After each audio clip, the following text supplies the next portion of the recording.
Hello दोस्तों, नमस्कार। तो हमारी आज की कहानी है परमात्मा की शक्ति। तो चलिए हम इस कहानी को शुरू करते हैं।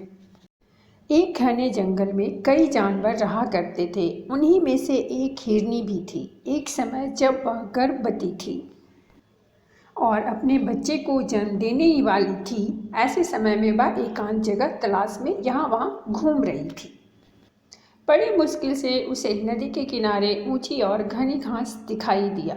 यह जगह शिशु को जन्म देने के लिए उपयुक्त था। वह हिरनी वहां रहना शुरू कर दी। अब वह समय भी आ गया जब उसे प्रसव पीड़ा होने लगी। उसे प्रसव पीड़ा हो रही थी।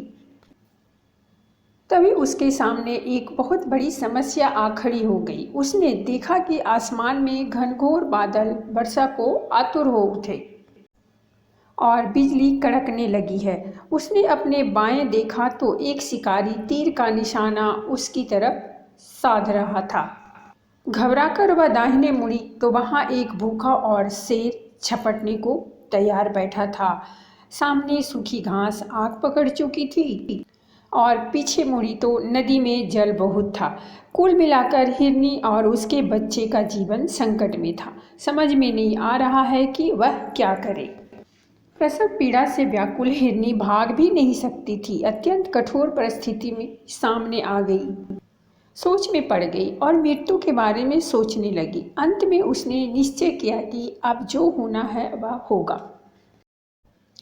सब कुछ उस परमात्मा पर छोड़ती हूँ और सबसे अपने बच्चे को जन्म दूंगी। उसने अपने आप को परमात्मा के भरोसे छोड़ दिया और अपने बच्चे को जन्म देने में लग गई। कुदरत का करिश्मा देखिए, बिजली चमकी और शिकारी का तीर छोड़ते हुए आंखें चौंधिया गई और उसका तीर हिरनी के पास से गुजरता हुआ शेर को जा लगा। तीर लगते ही शेर उस शिकारी की तरफ झपट पड़ा और शिकारी को भागना पड़ गया। तभी घनघोर बारिश शुरू हो गई और जंगल की आग बुझ गई।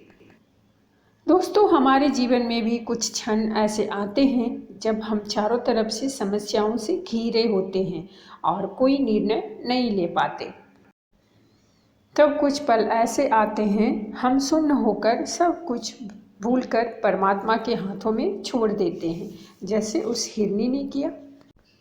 जो पहली प्राथमिकता हो वो करो। जैसे हिरनी ने शावक को जन्म दिया। प्रभु आपके साथ हैं, वो सब अच्छा करेंगे। दोस्तों, आवश्यकता से अधिक चिंतन भी मन को अवसाद देता है। जब कुछ समझ ना आए तब सब कुछ उस परमात्मा की शक्ति पर छोड़ देना चाहिए और अपना काम करते रहना चाहिए। तो दोस्तों, ये थी हमारी आज की छोटी सी कहानी। अगर कहानी अच्छी लगी हो तो प्लीज़ हमारे चैनल को सब्सक्राइब कीजिए, वीडियो को लाइक और शेयर जरूर कीजिए। कहानी सुनने के लिए बहुत बहुत धन्यवाद।